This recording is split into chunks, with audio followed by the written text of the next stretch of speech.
Boa noite, pessoal. Então, continuando o nosso tema, é o verdadeiro cristianismo, depois da introdução, a parte 1 do nosso estudo. Eu vou pegar aqui alguns pontos que normalmente, muito comumente, evangélicos criticam católicos, protestantes criticam católicos, que é a devoção aos santos. Mas eu vou explicar a devoção aos santos, recorrendo à Bíblia e ao Catecismo, muito mais para ilustrar o verdadeiro evangelho e ilustrar que o cristianismo é maior do que normalmente as pessoas enxergam, do que propriamente para apontar para a Igreja Católica. Uma explicação rápida. O protestantismo, ele começa com as 95 teses de Lutero, e ele se organiza com um corpo doutrinário muito simples. São chamados as 5 solas. Não é sola de sapato, tá? É sola de somente em latim. Que é sola scriptura, somente a escritura. Sola fides, somente a fé. Ou sola fide, né? Somente a fé. Sola gratia, somente a graça. Solo Cristo, somente Cristo. E solo Deo gloria, ou somente Deus, a glória. Essas 5 declarações doutrinárias dos protestantes, elas são, e vocês vão ver isso em estudos que eu vou fazer no futuro, são negações da própria estrutura da Igreja Católica. Elas são declarações doutrinárias que rejeitam posições da Igreja.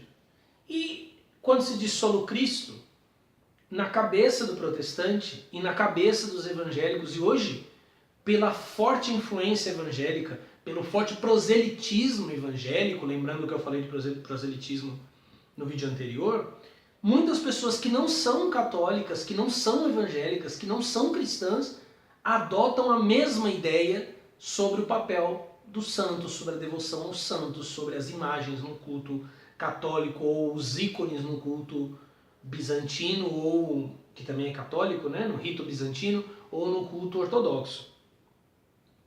Então eu vou pegar essa alucinação das pessoas e vou tentar trazer alguma luz.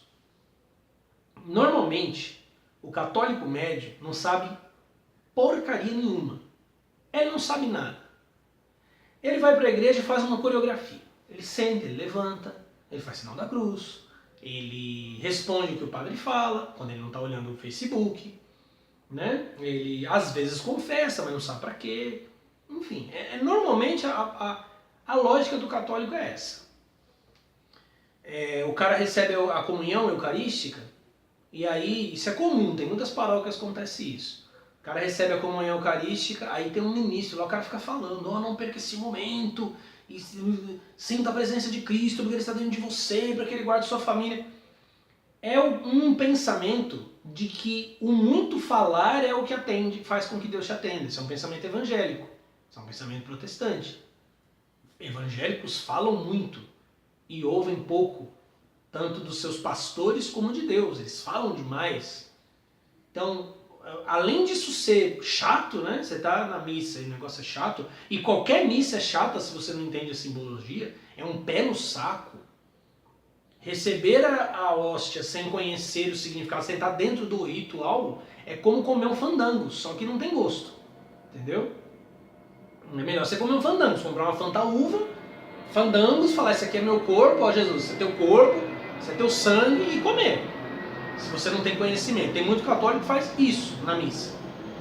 Além de ser um equívoco de mentalidade protestante, esse falar depois da comunhão, ele é contra a própria ideia da igreja, porque desde Bento XVI e também o Papa Francisco, que a orientação é silêncio depois da comunhão, para meditação.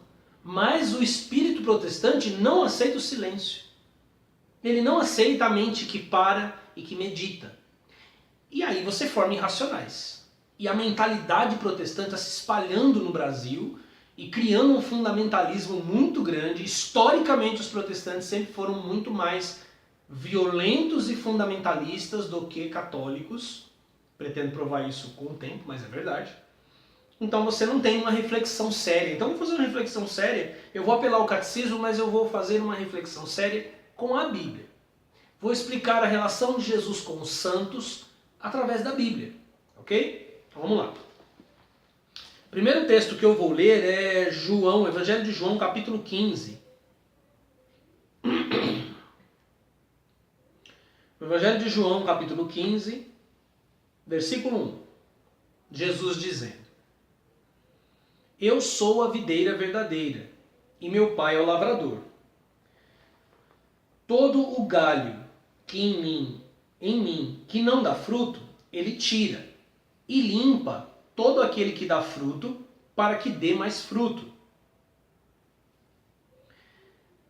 Vós, ele está falando com os discípulos, né, a última ceia, já estáis limpos pela palavra que vos tenho falado. Ou seja, os discípulos são os galhos que dão frutos e estão sendo limpos. O Pai limpa, tira os galhos mortos, né, para que eles deem mais fruto. Mas ele limpa através da palavra de Jesus. Está em mim e eu em vós. Como o galho de si mesmo não pode dar fruto, se não estiver na videira, assim também vós, se não estiverdes em mim. Eu sou a videira, vós os galhos. Quem está em mim e eu nele, esse dá muito fruto. Porque sem mim nada podeis fazer.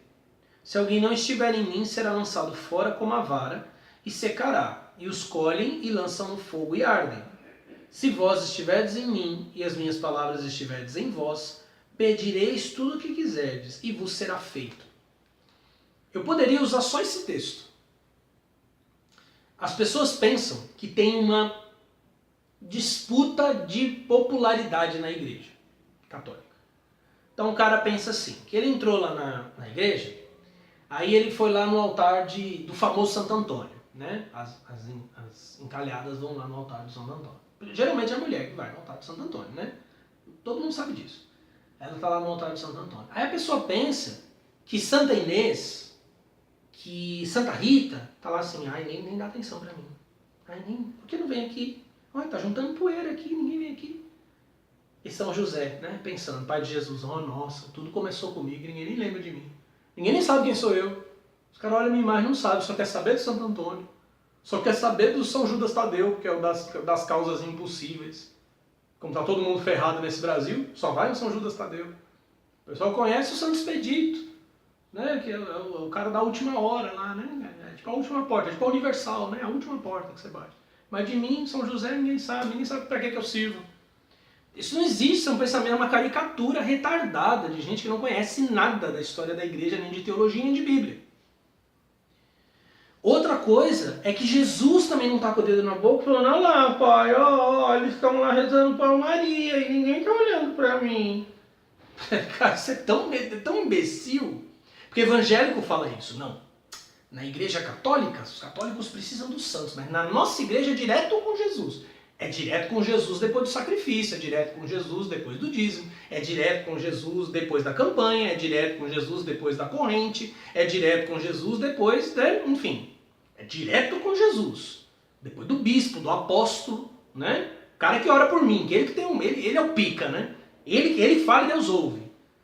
Isso é retardado, é um pensamento caricato, é uma caricatura. Eu mesmo fiz uma caricatura aqui, porque é assim que as pessoas pensam. Talvez elas não percebam como elas estão sendo ridículas quando pensam, mas é assim que elas pensam. É assim que você pensa. Se você acha isso, se você acha que é só Jesus, é porque você não entende a diferença entre só Jesus e Jesus sozinho. Que é o que eu estou tentando explicar aqui. Primeiro, quando você diz que estas pessoas, Santa Inês, São João da Cruz, Santo Antônio, Santo Agostinho, São Tomás de Aquino, Santa Teresa, Santa Teresinha do Menino Jesus, São Dionísio, quando você fala dessas pessoas que eles são santos, ser santo é uma característica de Deus. Novo Testamento, repetindo, o Antigo diz, sede santos como eu sou santo, como o Senhor vosso Deus é santo. Santidade significa, kadosh em hebraico, estar separado, ser único, possuir liberdade total. Jesus está dizendo aqui, a santidade dos apóstolos, São Pedro, São Judas Tadeu, São Felipe, Santo André, a santidade deles vem não deles. Vem do fato deles serem ramos, galhos da videira, que é Jesus. Ele diz isso com toda clareza. A vara que está em mim e dá fruto, o Pai limpa, quer dizer, torna mais pura pela palavra. E à medida que ele vai tornando mais pura, ela vai dando mais fruto. O evangélico cansa de falar, você tem que dar fruto. Não, você não tem que dar, porque não é uma coisa que você faz, é uma coisa que você faz se você estiver ligado na videira. Quando você olha uma árvore, você não fala, nossa, que árvore interessante e os galhos também. Você faz isso? Não, você olha para a árvore, você fala, a árvore, está olhando a árvore com seus galhos. Esta parábola, este exemplo de Jesus é perfeito para ilustrar Cristo e os santos emergindo dele, nascendo dele. É o que Paulo fala em Efésios capítulo 1. Vocês foram escolhidos nele. Nele. Fora dele ninguém é escolhido. A eleição é nele. E ele ainda diz, se vocês estiverem em mim e as minhas palavras estiverem em você, porque ampliando esta ilustração, todo cristão está em Cristo. Está na videira. Todos. Só que nem sempre a palavra está neles. Lembra porque no vídeo anterior eu disse que não é com campanha do agasalho, do alimento, né? E aquele papo piegas dessas emissoras católicas aí, não é enrolando a língua na renovação carismática que as pessoas vão mudar. Você pode ficar argumentando, não, porque o aborto, não, porque o aborto, não. Não adianta.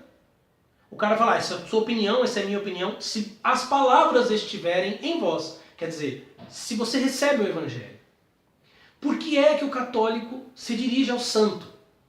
Ele se dirige ao santo porque o santo, as palavras de Deus estão nele. Ele não está olhando o santo e aí Jesus está magoado porque ele não está pensando em Jesus. O santo é janela para Jesus. Ele revela Jesus. Ele é um dos ramos da videira, com muitos frutos, que é a vida dele. E muitos frutos para quê? Para alimentar pessoas, não é? Uma árvore frutífera é para alimentar pessoas. Então, cada vez que um católico vai ao altar de um santo, dispor da graça daquele santo, por que diz que a intercessão do santo é poderosa? Porque ele está em Cristo e as palavras de Cristo estão nele. Então, tudo que ele pede é atendido. Por isso que o cara fala, agradeço a intercessão de São Judas, a intercessão de Santo Expedito. Porque foi isso que aconteceu, ele falou, ele orou a Deus por aquela pessoa. Ele alimentou aquela pessoa com o fruto que nasceu dele, da palavra de Cristo que ele recebeu. Eu posso ficar esticando isso aqui para sempre. Outra coisa que se observa, aí você fala assim, mas o cara diz que ele tem um santo de devoção. Já viu um galho, você tem aquele galho, eu não sei nada de botânica, então eu vou falar a observação que todo mundo vê. Você tem o galho básico, né, aquele que sai mesmo de dentro do tronco, e aí você vê muitas vezes que dentro de um galho ele se ramifica. E muitos outros. Então você imagina, por exemplo, depois eu vou dar um outro exemplo que não é esse de videira. Você está em um daqueles raminhos que nasceu de um galho. Você, tua mãe, teu avô nasceram deste galho. E quem é o galho? O galho é São Dionísio. Por isso que você é devoto dele. Por isso que você sente que ele te atende mais rápido. Você tem uma ligação com ele. Mais próxima dele. Essa é a realidade. E ela é bíblica. Eu não estou forçando o texto, está aqui. Inclusive, se você for para João 17, olha o que Jesus diz em João 17. Primeiro versículo 17. Santifica-os na verdade, a tua palavra é a verdade. Então, lembra que ele diz que limpa? Ele limpa pela palavra, ele já tinha dito isso antes, né? Depois ele diz, versículo 20, eu não rogo somente por estes, mas também por aqueles que pela sua palavra hão de crer em mim, para que todos sejam um. Como tu, ó Pai, o és em mim, e eu em ti, que também eles sejam um em nós, para que o mundo creia que tu me enviaste. Veja que essa unidade deles é a mesma unidade de Jesus e do Pai. Então você que estudou teologia, você aprendeu que Deus é uma única ousia, uma única substância com 13 hipóstases, 3 pessoas. Você aprendeu, deve ter aprendido isso em Cristologia ou em teologia sistemática. Essa foi a definição dos concílios. Concílio de Nicéia, 325, concílio de Constantinopla em 381. Só que Jesus está dizendo que salvação é trazer as pessoas para dentro desta unidade. O desejo dele é que eles sejam um. Então não tem briga entre os santos, mano. Não tem treta dos santos. Não, olha aqui, ó, vem orar aqui. Não é igual no Brás, em São Paulo. Que as igrejas estão ali, porta a porta, disputando clientes da fé. Não existe isso. Se você for na paróquia de São João Batista, e depois você for na paróquia de São Judas Tadeu, tá limpo, cara. Deu no mesmo. Você tá na unidade. É assim que tem que ser. Não tem briga, Jesus não está magoado, porque eles não são nada sem ele. Sem mim nada podeis fazer. Ele falou isso para os apóstolos, que são santos. Sem mim nada podeis fazer. Você está dando para entender aí que a lavagem cerebral é osso, hein? Olha só depois, versículo 22. E eu dei-lhes a glória que a mim me deste. Quer dizer, a glória que ele recebeu do Pai, a glória que ele deu para os seus discípulos.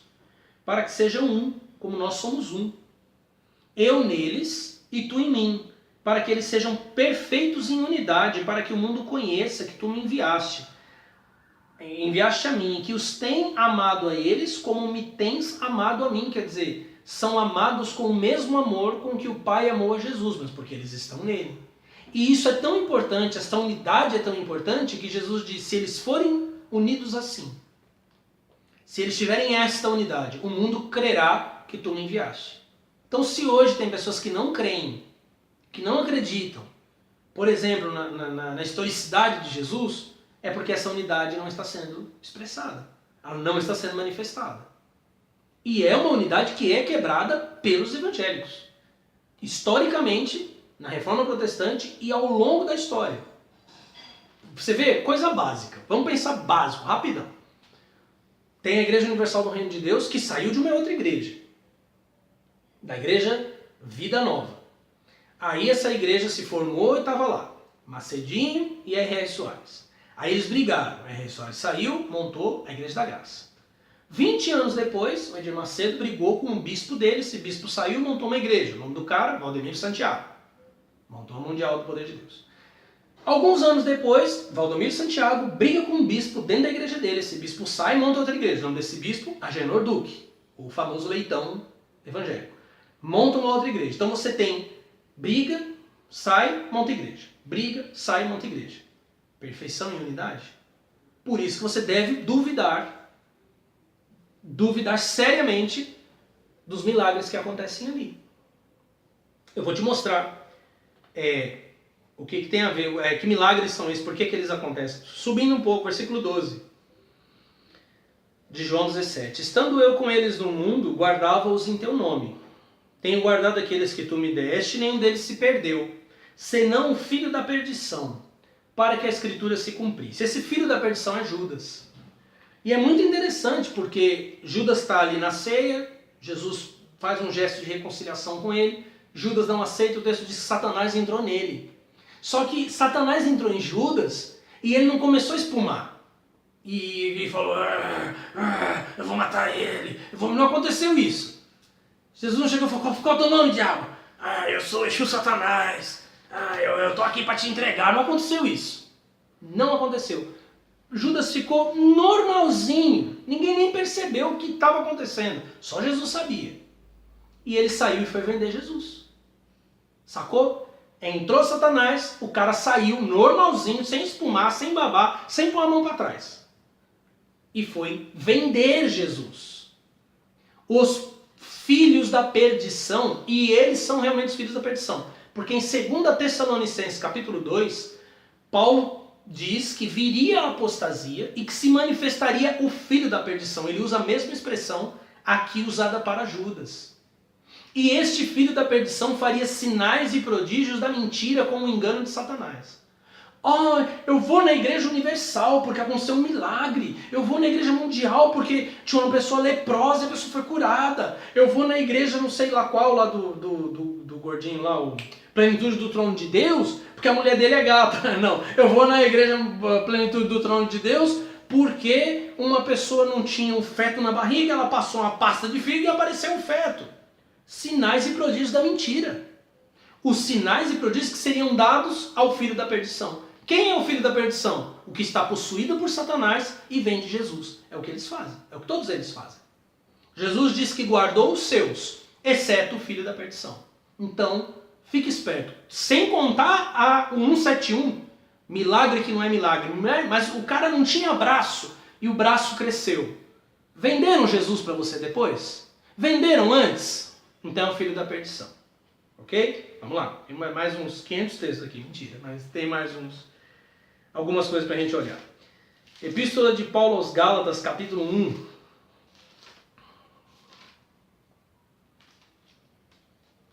Depois desse vídeo ainda haverá uma parte 3, não, a parte 2, né, que teve, tirando a introdução, uma parte 2 em que eu vou mostrar a relação, como é a colocação de Paulo, do evangelho de Paulo, para com os deuses. Então aqui eu estou falando da relação de Jesus com os santos. Depois eu vou falar da relação no evangelho de Paulo de Cristo para com os deuses e para com os elementos da natureza e explicar um pouco mais do uso de santos, né, e de imagens. Ok, vamos lá. Gálatas capítulo 1. Versículo 15 e 16. Mas quando aprove a Deus que desde o ventre de minha mãe me separou, é Paulo falando, e me chamou pela sua graça, revelar seu filho em mim, para que o pregasse entre os gentios, não consultei a carne nem o sangue. Paulo não disse revelar o filho para mim. Ele disse revelar o filho em mim. O que é santidade? Cristo ser revelado em você.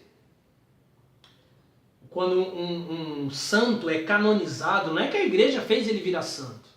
A igreja reconhece a santidade e concede o que é chamado na igreja, no direito canônico, de glória do altar. Eu vou falar dessa glória do altar depois para quem acha que é só Jesus, né? O santo é uma janela, é alguém que revela em quem Deus está revelando Cristo. Essa é a santidade do santo, é Cristo nele. Ok? Aqui na mesma epístola de Paulo aos Gálatas, Gálatas capítulo 2, versículo 20. Já estou crucificado com Cristo. Estou crucificado, não fui crucificado. E vivo não mais eu, mas Cristo vive em mim. E a vida que agora vivo na carne, vivo na fé do Filho de Deus, o qual me amou e se entregou a si mesmo por mim. Paulo disse que ele estava morto, ele foi crucificado e morreu. Quem vive então, se Paulo está ali falando? Cristo vive em mim. A vida que eu vivo na fé do Filho de Deus. Ou seja, o verdadeiro cristianismo é morte do homem, o homem morre, o homem adâmico morre e Cristo aparece nele. E isso é santidade. Ele não esteve, ele não foi. Ele está crucificado com Cristo e não vive mais. Por isso que eu posso olhar para o santo e não ficar com medo que eu estou falando que o santo é santo, Jesus vai ficar chateado quando eu chegar no céu, como é que vai ser? Ele vai deixar eu entrar, porque ele é ciumento, eu falei que o santo era santo e tal. Não, ele é santo porque ele foi crucificado com Cristo. Por isso que ele demonstrou sinais de santidade. Por isso que ele demonstrou o caráter de Cristo e alguns até os estigmas de Cristo. São Francisco de Assis, São Pio de Pietrelcina. Aliás, alguns estudiosos acreditam que Paulo foi estigmatizado. Porque ele termina justamente a carta aos Gálatas dizendo: ninguém me inquiete, porque eu trago no meu corpo as marcas de Cristo. Gálatas capítulo 3, versículo 1. Ó insensatos Gálatas, quem vos fascinou? Eu estou lendo a versão João Ferreira de Almeida, que é a preferida dos evangélicos. Quem vos fascinou para não obedeceres à verdade, a vós perante os olhos de quem Jesus Cristo foi já representado como crucificado. Aqui não é bem da santidade, mas tem a ver com as imagens. Porque normalmente evangélicos assustam, né? Nossa, vocês têm Jesus pendurado na cruz? Oh, meu Deus, que absurdo. Não, porque você está lá rezando o terço e está meditando nos mistérios dolorosos. Veja por que Paulo está espantado que os Gálatas, ele usa a palavra fascinou, mas na verdade a tradução melhor seria quem vos enfeitiçou. Por que Paulo está assustado com o fato dos Gálatas estarem enfeitiçados com a lei? Porque ele diz que diante dos olhos deles, veja, foi uma visão, Cristo foi representado. Se eu digo que vou num teatro e vou ver alguém está representando um personagem X, eu estou vendo essa representação. Representação é algo visível. Ele diz que Cristo foi representado como crucificado. Talvez numa ilustração, talvez numa escultura, talvez numa encenação mesmo, uma espécie de peça teatral. E veja que Paulo diz que esta visão de Cristo crucificado ela é extremamente importante. E para ele era incrível que depois de terem visto Cristo sendo representado, como crucificado, eles estivessem enfeitiçados pela lei. Então, a visualização de Cristo como oferta de sacrifício, que é o que se faz quando se medita o terço, ou quando você vai na igreja e tem o crucifixo, ela é importante para uma percepção e ela tem que ser visual. Ela tem que ser visual. Ok? Bom, eu tinha falado que ia comentar sobre a glória do altar, né? No livro do Apocalipse, capítulo 7,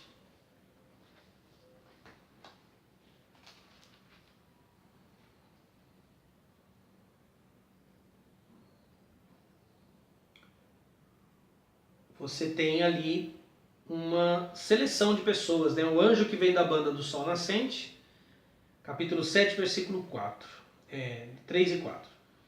É dito, né? Dizendo, não danifiqueis a terra, nem o mar, nem as árvores, até que hajamos assinalado nas suas testas os servos do nosso Deus. E eu vi o número dos assinalados, e eram 144.000 assinalados de todas as tribos dos filhos de Israel. Vai acontecer uma destruição, e um anjo é enviado para marcar os com um sinal divino escolhidos. Esse texto ele é continuação de um texto em Ezequiel, capítulo 9 do livro de Ezequiel. Lá, Jerusalém vai ser destruída e um anjo é enviado antes dos anjos destruidores para assinalar os justos. Não qualquer um, os justos. E nas traduções de João Ferreira de Almeida diz assinala na testa deles. Mas em hebraico diz assinale com um tav. Qual a importância do tav? O tav é o equivalente ao tal grego. E o tal grego é o T, que é formato de cruz. Tanto é que na Septuaginta, na versão grega, em Ezequiel 9, está escrito assinale com um tal, o sinal da cruz. Coloque na testa deles. Qual a importância destes assinalados pelo anjo? Em Apocalipse 14 você vê qual é a importância. Eles são descritos, né? 144.000. Apocalipse 14, versículo 1. E olhei e eis que estava o cordeiro sobre o monte de Sião, e com ele 144.000 que em suas testas tinham escrito o nome dele e o de seu pai.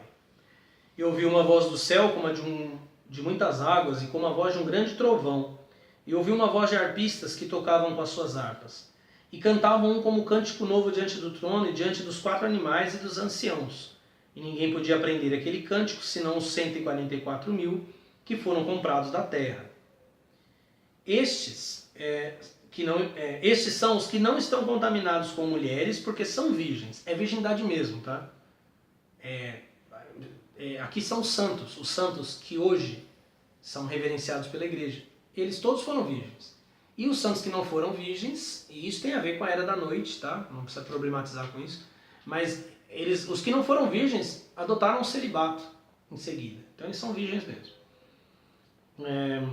Porque são virgens, estes são os que seguem o cordeiro para onde quer que vai. Ou seja, onde o cordeiro vai, eles estão lá. Então quando você vê santos num local, você não precisa se preocupar que está fazendo alguma coisa nas costas de Jesus. Jesus está lá. Os santos estão lá porque Jesus está lá. Estes são os que dentre os homens foram comprados como primícias. Grava isso, primícias, para Deus e para o cordeiro. Quer dizer, não está falando, esses 144.000 não representam a humanidade toda. Eles são a primícia da humanidade. Ou seja, eles foram chamados primeiro, tirados primeiro, como garantia de que a humanidade toda vai ser redimida, né? Os eleitos todos vão ser redimidos, mas eles foram comprados para estar com o Cordeiro onde quer que ele vá. Por isso que eu disse que é Jesus somente, não Jesus sozinho. E na sua boca não se achou engano, porque são irrepreensíveis diante do trono de Deus.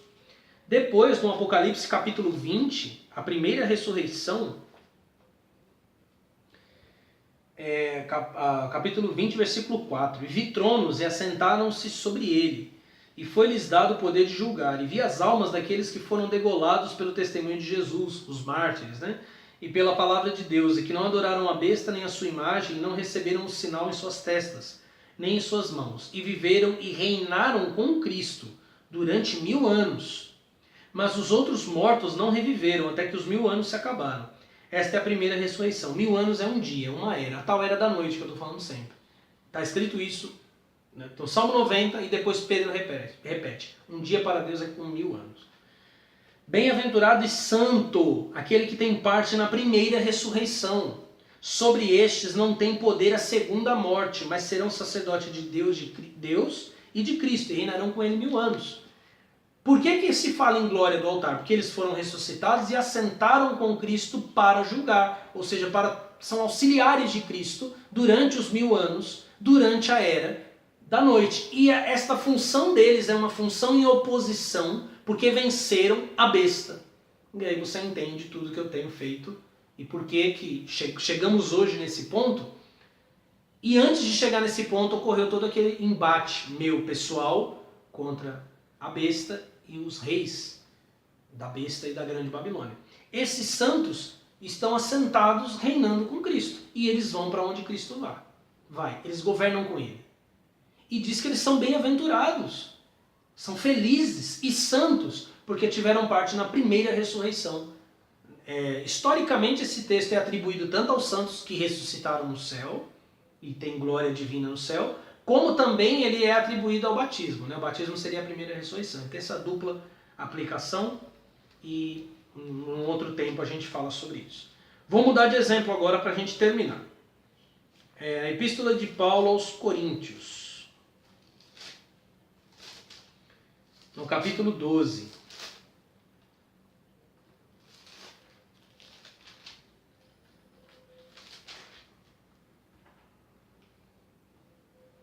Paulo fala disso muitas vezes. Ele fala em Efésios 4, ele vai falar na carta aos Efésios, ele vai falar na carta aos Colossenses, mas eu vou pegar esse exemplo aqui porque ele é muito forte. 1 Coríntios 12, 12. Porque assim como o corpo é um e tem muitos membros, e todos os membros, sendo muitos, são um só corpo, assim é Cristo também. Vou ler de novo. 1 Coríntios 12, 12. Porque assim como o corpo é um e tem muitos membros, braço, perna, nariz, dedo, e todos os membros, sendo muitos, são um só corpo, assim é Cristo também. E aí ele vai discorrer sobre a importância de cada membro no corpo. Ele está falando da igreja, ele está descrevendo como é a igreja. Isso vale para todos os santos, todos os homens que são santos, porque recebem, e mulheres, né? Porque recebem santidade de Cristo em vida, como para os santos que estão vivos em Deus. Porque a pessoa geralmente fala, não, mas eles morreram. Isso é a coisa mais anticristã que alguém pode falar. Isso é Marta falando.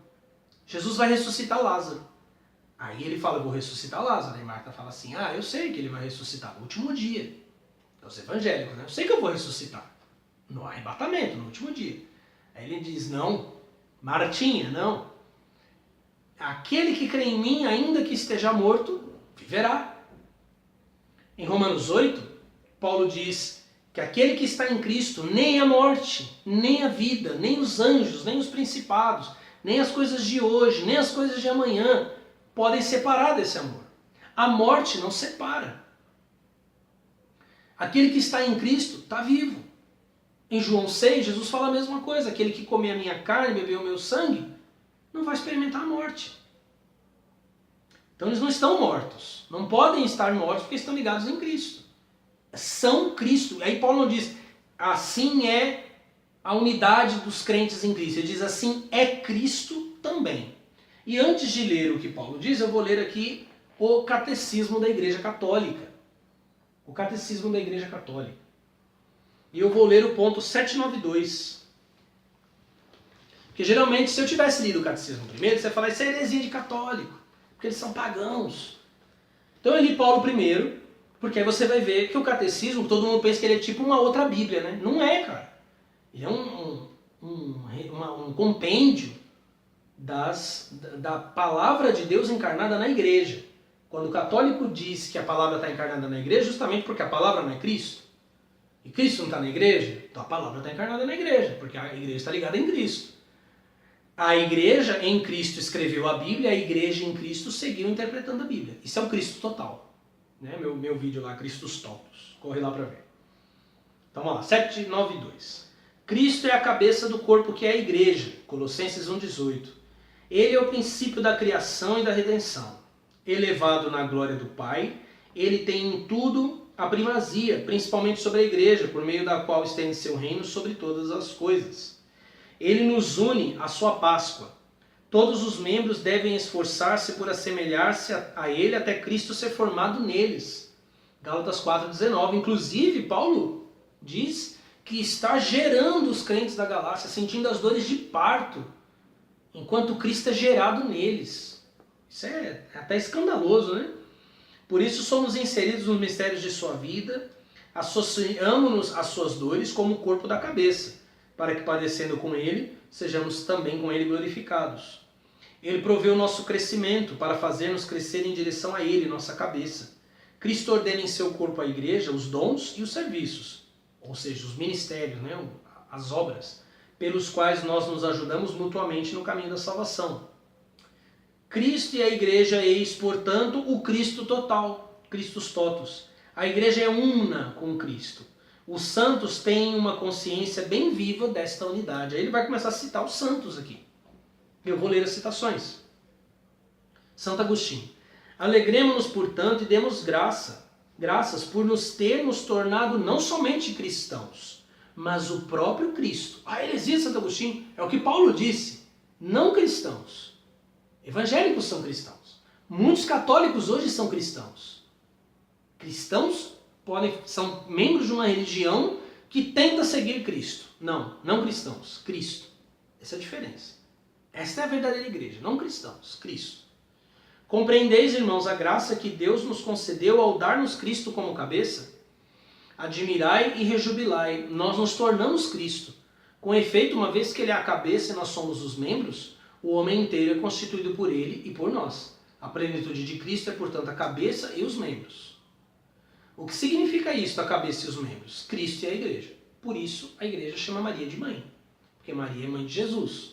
E se uma mulher der à luz a uma cabeça, sem corpo, é horrível, né? Imagina a cabeça pulando e saindo no corpo depois. E achando que um não é irmão do outro. Nem irmão é. Não, quem deu à luz a cabeça, deu à luz ao corpo. Né? Não existe esse tipo de aberração. Por isso a igreja tem Maria por mãe. Outra citação, também, essa aqui é de São Gregório Magno. Nosso Redentor mostrou-se como uma só pessoa com a Santa Igreja, que ele assumiu. É por isso que a igreja é chamada de santa. Quando a igreja não é tão santa assim, significa que ela está se desligando desta relação. Estão virando cristãos e não Cristo. Aí ela deixa de ser santa. Ela faz cagada. Aí ela oprime.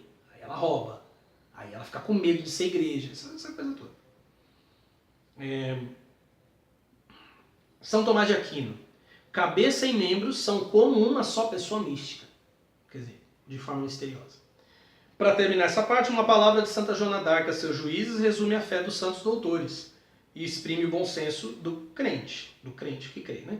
Quanto a Jesus Cristo e a igreja, Joana d'Arc falando, parece-me que são uma só coisa e que não se deve fazer objeções a isso. Depois, mais abaixo, no ponto 796, o Catecismo explica ainda uma outra coisa, pegando um outro exemplo, né, da igreja como esposa de Cristo. Eis o Cristo total, cabeça e corpo, um só formado por muitos. É só a repetição do que Paulo falou. Seja a cabeça a falar, seja os membros, é sempre Cristo quem fala.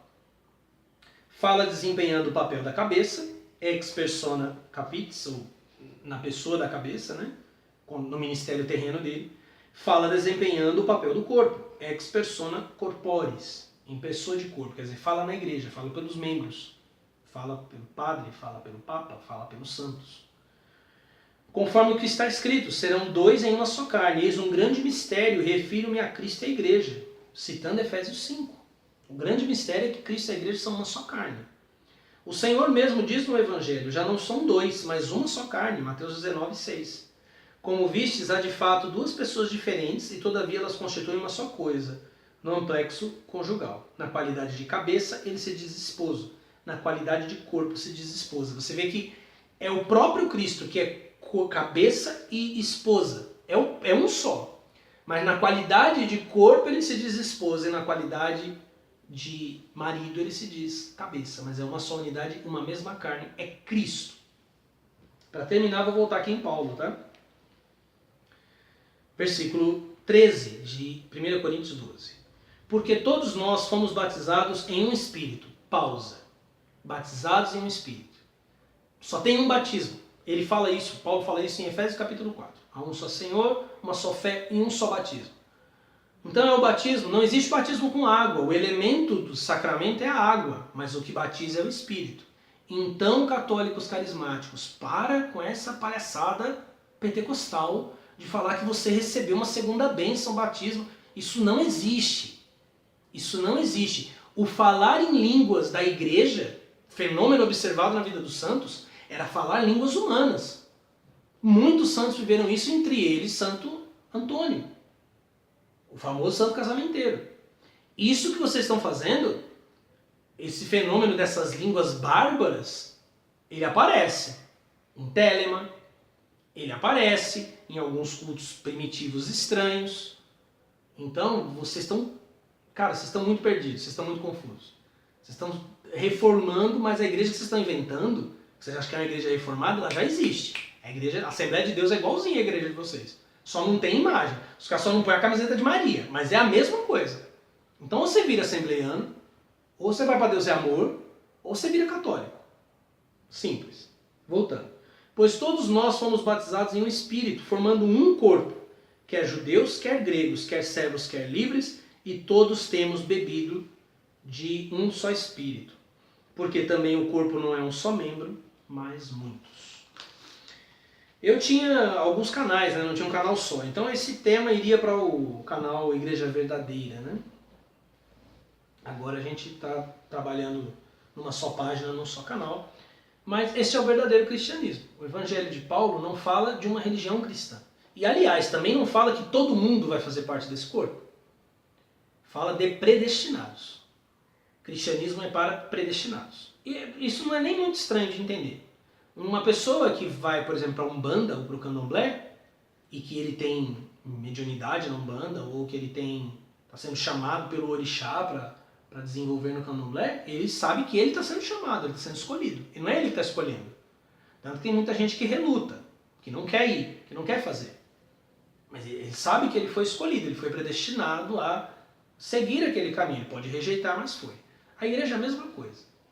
Se a igreja tivesse seguido mais o Evangelho de Paulo do que as ideias judaicas, né, aquelas ideias do Antigo Testamento, de vou invadir, vou tomar a terra, vou derrubar o Deus e tal, a história teria sido diferente, mas não foi assim. Era impossível que fosse porque era a era da noite, que começa na morte de Jesus. Igreja é Cristo. Não é ser cristão, é ser Cristo. É por isso que no livro de Atos dos Apóstolos, no capítulo 9, você tem a conversão de Saulo, ou de São Paulo. E o que ele estava fazendo? Ele estava perseguindo os cristãos. Ele os estava prendendo, ele os estava arrastando para fora das cidades, né? Era o que ele achava que devia fazer, ele achava que eles eram hereges. E aparece um clarão. Ele tem uma visão de Jesus, mas o que Jesus diz para ele? Por que você está perseguindo minha igreja? Por que você está perseguindo a galera que me segue e que acredita em mim? Não. Ele diz para Paulo, Por que tu me persegues? Não há diferença, porque você está perseguindo a mim. E veja que Paulo entendeu isso de modo tão profundo que ele escreve esses textos.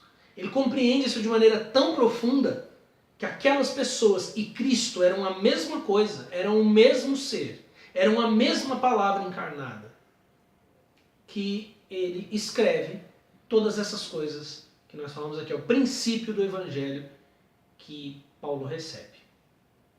Bom, espero ter sido claro, espero ter ajudado na compreensão, no entendimento. É por esse caminho que a gente vai. Tem muita coisa para falar, tem muita cabalá para ensinar, tem muita mitologia para revelar, tem muito cristianismo de verdade, tem muito cristianismo de Paulo, tem muito evangelho de Paulo para pregar, para fazer entender, para fazer transformar o entendimento das pessoas, conforme diz o mesmo Paulo, levando-as a um culto racional, né? Culto racional, né? Ficar esfregando no chão, né? Ficar tocando vuvuzela na igreja, culto racional. Jogando pedra no gigante de papelão, né? Derrubando as muralhas de Jericó. Não, é culto racional. Espero que vocês tenham gostado. Fiquem de olho na página. Sempre que possível, às vezes até mais de uma vez por dia, tem alguma novidade ali.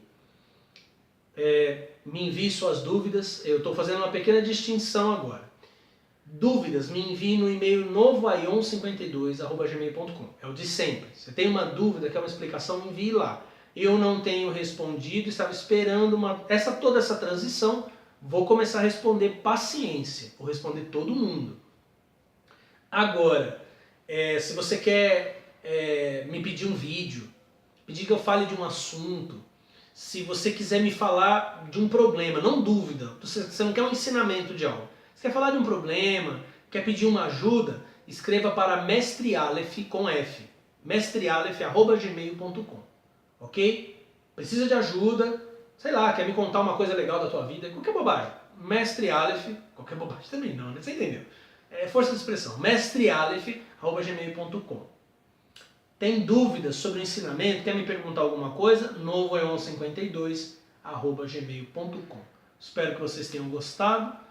Ainda tem uma última parte deste verdadeiro cristianismo, onde eu vou falar da relação do Cristo e do cristianismo com os deuses das religiões a partir do Evangelho de Paulo. Muito obrigado a todos. Namastê.